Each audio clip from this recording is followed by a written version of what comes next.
continuing this series that I try to do. I've tried to get one out every Monday till I've done them all.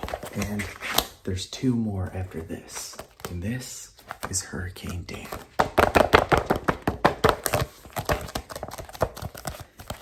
Hurricane Dan. Now, Hurricane Dan starts off.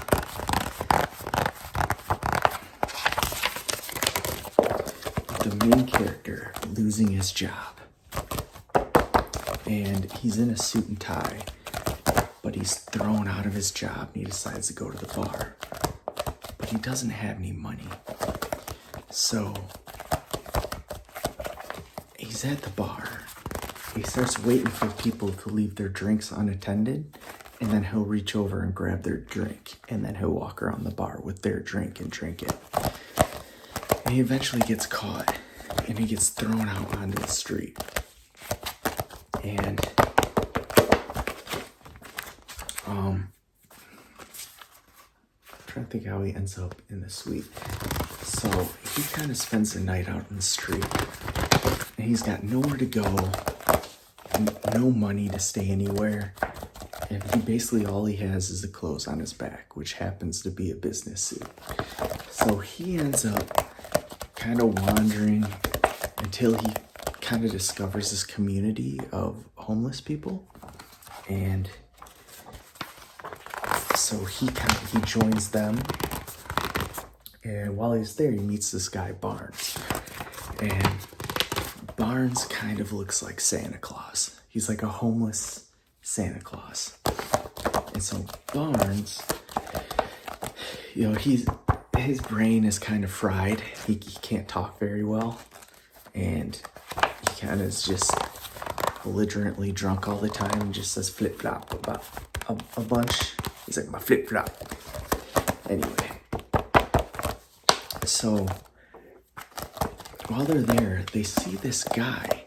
And this guy is just tripping up on something. And they're thinking about bath salts or whatever. And they're like, what is this guy on? And he comes over and he's just wandering and he's like stumbling, and he lands on someone, he bites them, and the other person starts screaming and bleeding, and everyone's like pulling the first guy off the second guy to get him separated, but the first guy's like going irate and he's trying to bite people and he's like scratching people. And so Barnes and the main character Dan decide that they're not going to stick around. They're like, all right, let's get out of here. And so Barnes and Dan, they sneak off, and somehow they get to a luxury hotel, and something happens where they luck out and they sneak into the penthouse. And so they're up in this place and they're just in the penthouse after that night. It's just the businessman and then the homeless Santa Claus, and they're in this penthouse and there's a fully stocked bar, and they're like totally just over the moon excited, and so they just get into the booze and they just basically throw this party up in this penthouse, the 2 guys. And then in the morning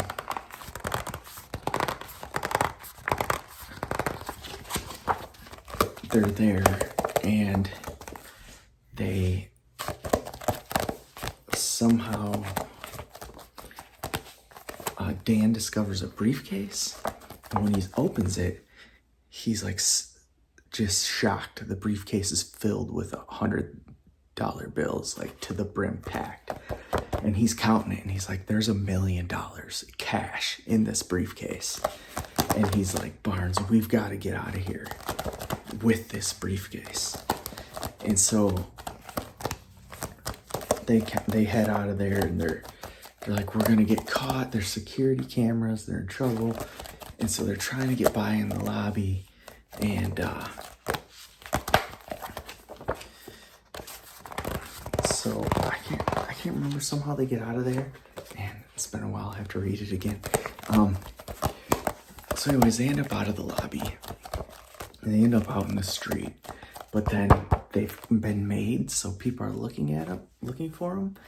And it's at that time that they kind of get caught by a police cruiser and they get arrested. So they're in the back of this police cruiser, and the police cruiser, they put them in there, and they put the briefcase in the car for evidence, I guess. And so Dan and Barnes are in the back of this police cruiser, and at the same time, I know how they end up in the penthouse. A hurricane is sweeping the East Coast, and it completely floods Manhattan, and it just hits it, and there's this storm, and the chaos of the storm, they're able to slip and take cover. Because, this storm rolls in, and so they stay in this penthouse for a couple days after leaving the street. That's what happens. And so they're up there for a couple days when they find the briefcase, and the storm kind of passes so that they're able to leave, but then they kind of get made when they're trying to leave, and so they get arrested. And now there's this cop has them in there, and there's tunnels you use to get into New York, like not a subway tunnel, but just a road that goes under the river. And the cop car's by one of these roads, and there's people screaming and calling for help. So the cop's like, hey, you stay in this car, and I'm gonna go investigate these people who need help. Something like that. So then, I can't remember. I guess, first of all, why I thought he was parked by a tunnel is Dan goes into this tunnel. He wants to get out of the city, but there's all these traffic jams and stuff. And so Dan's like, let's get out of the city. And they're trying to get out of the city.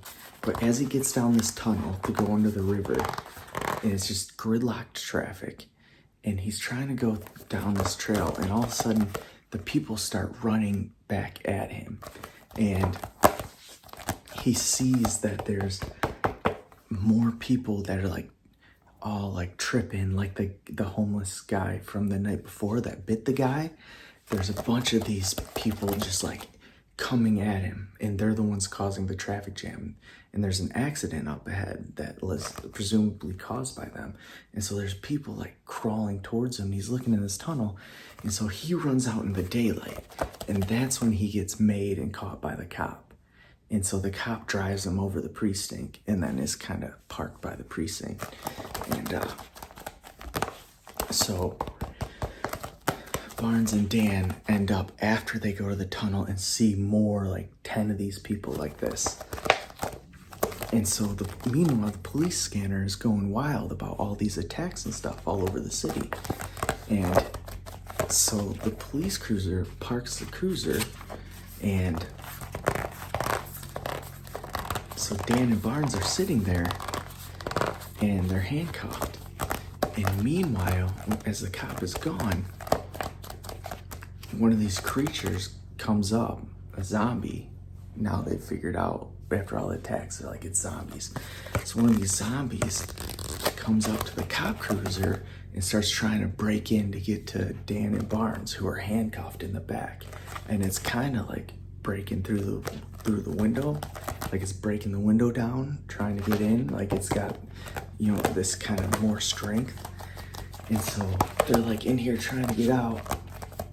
And I think the cop ends up shooting the zombie, and he opens the door, and he unhandcuffs Dan and Barnes and lets them go.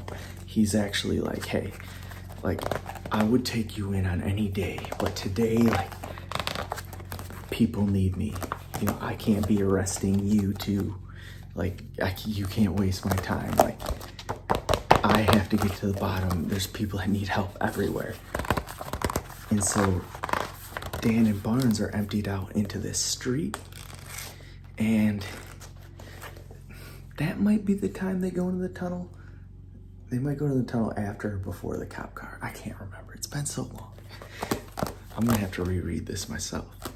But either way, so they end up leaving, and they're like, hey, the cop let us go. Let's not try our luck. Let's get as far away from here as we can. And Dan's got his briefcase just clung to him. So they end up, wandering the streets, but the streets are kind of getting worse as they're starting to get more and more overrun by these zombies, and they're growing, and all around them, like, there's some people still trying to almost go about their day, but society is breaking down all around them slowly. But like, some streets haven't been hit yet.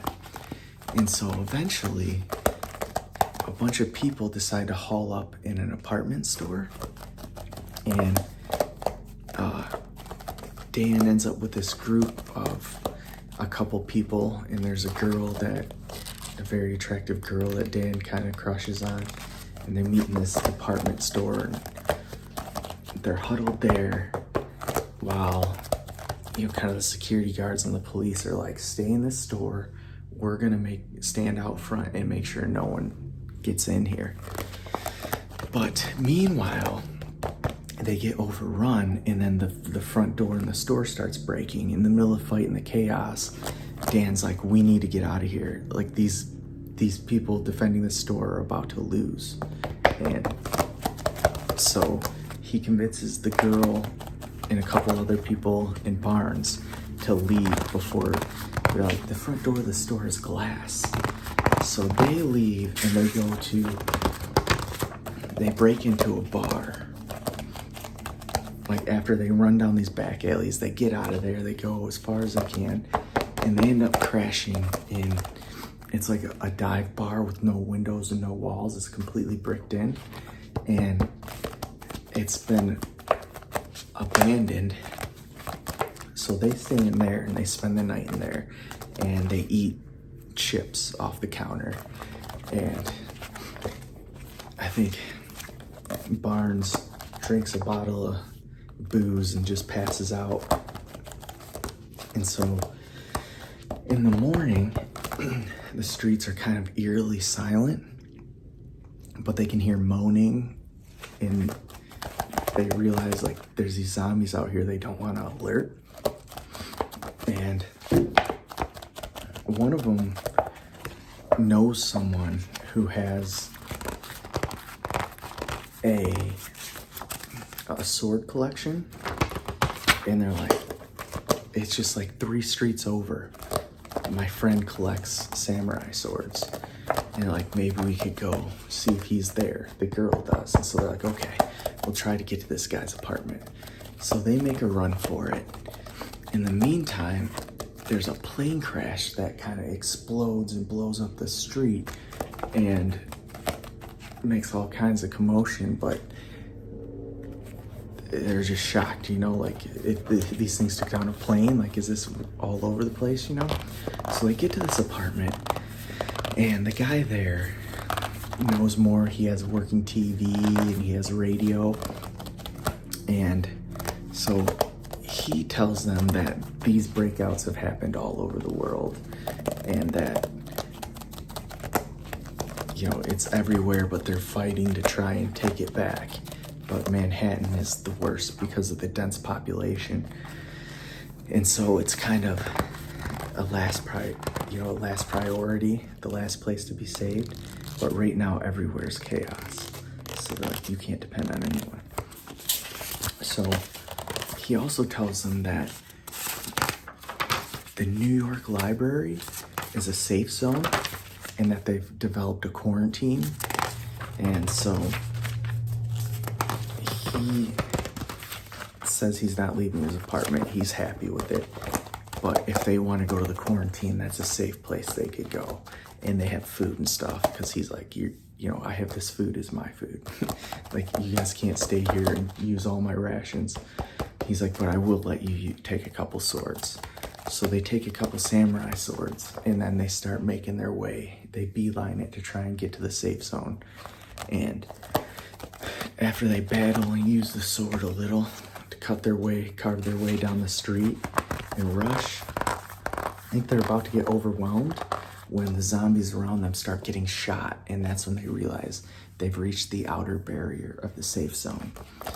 At which point, their weapons are confiscated, and they're told to take refuge in the library, and they're told that the safety zone is a grid where it's like the outer perimeter is held, and then there's lines of defense all the way leading up to the actual border of the library.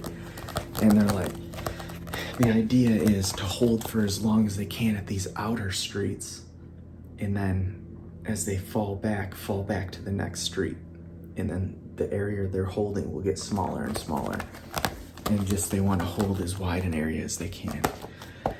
So Barnes and the crew all get soup kind of deal, like, and stay with the refugees, and they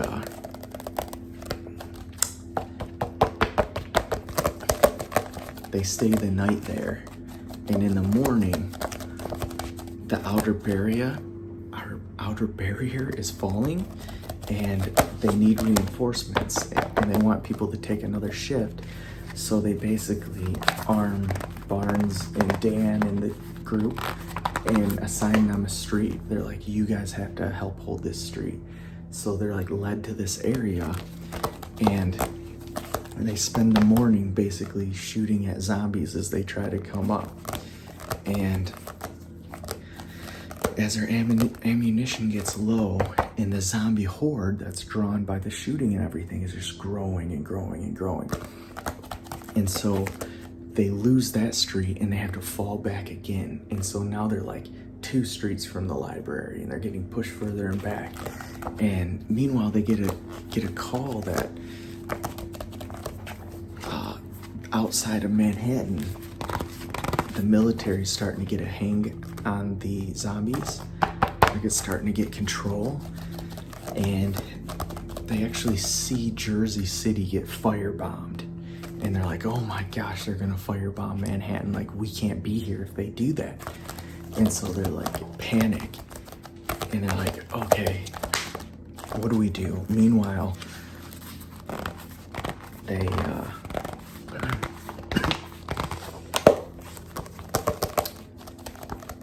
fall back to almost the library, and so like they can see all the defenders in such a tight perimeter. And there's all these trucks that are snowplow trucks, and all these snowplow trucks are they're used as part of the defenses. Like, that's how the city built their defenses, with these snowplow trucks and fire trucks and police cars and stuff like that. And so they get the idea that they can maybe make a run for it with these snowplow trucks and try and plow through all the zombies, because they're about to collapse. There's nothing they can do. Like, they just got to get out of there. They got to do whatever they can, because the library's going to fall. So they're like, let's get in these trucks and let's just burst through the barrier, and let's just try and take off, and we can load all these people in the bed of all these kind of snowplow trucks. And they're like big semi kind of construction, what do you call them? You know, the big bed that can fit like 30 people. So they load everyone in there, and they're like, all right, and basically turn these into a military convoy. And then in the middle, they got like fire trucks and everything as well. And so they just plow through, and they're trying to get going, and they go about a block. But the zombies are just too thick, and just through sheer mass, these trucks are just getting bogged down, and it's just sheer numbers. And so all the military people and the cops and stuff are shooting, and they're trying to protect this stalled convoy. But it's like, we're not going anywhere. And so front truck stalled, back truck stalled, and so they're just fighting a desperate, almost a hand-to-hand defense. And Dan gets an idea that they're going to or someone gets an idea that they're going to take a fire truck and they're going to extend the boom and they're going to reach to one of the buildings. And if they can get it to a window, they can break the window, and then they can all get as many people to just rush up this ladder and get into this building as possible. It's just an emergency. We got to get out of there. And so they start going, and Dan's getting up there. But then before they get to the window, the ladder stalls, and they're looking down, and they're like, yeah, that's because the fire hose, the fire engine, has been overrun by the zombies. What little defense they had, I think it was like 5 guys trying to defend the one guy working the ladder, has fallen. And it's like, so they're looking down and they're just hanging out in the open over all these zombies. And it's like they're the last ones left, like 20, 30 people just on this ladder. And so Barnes, who had mentioned when they were in the penthouse and they were talking, getting to know each other, Barnes had talked about how he used to be a firefighter. And in this moment, Barnes just screams and he slides down the ladder and he just hops over the edge into the crowd of zombies. And they can hear the zombies going wild. But within a couple seconds, the ladder starts moving again, and it gets them just the distance they have and just finishes what they needed to get to the window, and it hits the window. And so then the crowd all the people on the ladder start rushing into the building, and Dan is looking down at Barnes, and all he sees is just the zombie horde. And he's like, distraught because they got him, So eventually the girl prompts Dan to get moved. Like, you have to move. Like, we're gonna die if you don't move. You have to let him go. And he's like, okay. And so he goes up the ladder and into this building. And they sneak out a side door, but it's no use. There's just zombies everywhere. So they decide to go to the subway. They see a subway station and they're like, I don't know, there's just zombies on the street. Maybe there's a chance if we go under the street that we can get away. And so they go down in the subway station and there's no power, it's dark, but the hurricane had also flooded everything. So the subway station is flooded and the pumps aren't going, there's nowhere to, there's no power. The subway station is just flooded and dead, basically. And so they come to the station and they like come to the edge and the water's like up to their waist or up to their knees or almost, and so they're like moving and they can hear the zombies starting to follow them down the stairs. But the further in they go, the darker it gets, the less they can see. And so I think they turn on their phone lights and they jump into the subway and they're like, let's go down to the next station and let's just see if we can't swim down and get to the next station and get up and see if there's less zombies there and we can make a run for it. And so they start swimming and they have everyone's kind of like holding their phones and like trying to get light. I think, no, they had a police flashlight. And so they're trying to like hold this flashlight and swim with this flashlight. And all of a sudden, one of the people just goes like, boom, gets sucked under the water. And when they pop up, they're screaming again in the fuss and everything, and they go under, but in the fuss, it knocks the flashlight off however the person was holding it. I can't remember now. But whatever light they had gets knocked down and it floats to the bottom of the water and it lights up all the water. And they realize that there's just a blanket of zombies just standing on the bottom of this water that they're swimming over top of. And like, it's just their wet hair is just like floating in loose tangles all around them. And all of a sudden they're like getting grabbed and yanked down. And so Dan happens to have the briefcase, which has air in it. So him and the girl are using this briefcase to stay closer to the top of the water. But one by one, all the people swimming around them are just getting like ka-doom and just disappearing. And so by the time they get to the next subway station, they're the only two left are just Dan and the girl, because they were able to use this briefcase to float and kind of be higher. Or maybe there's a couple people that made it. I can't remember. Either way, like a lot of people get lost in this subway. So they get away from the subway tracks and they get to the next station and they run up, and there's still zombie hordes there. And Dan gets, like, they get mobbed by zombies at the top of the stairs and they fall. And Dan drops the briefcase, and then the crowd of zombies kind of overtakes the briefcase as they're getting pushed back. And Dan's like kind of looking like, do I go for it? Or like, is it worth my life? And the girl is kind of looking at Dan like, come with me, let's go. And he's just looking at the briefcase like, I can't leave the briefcase. There's $1 million in cash in it. And so he's got to make a decision. And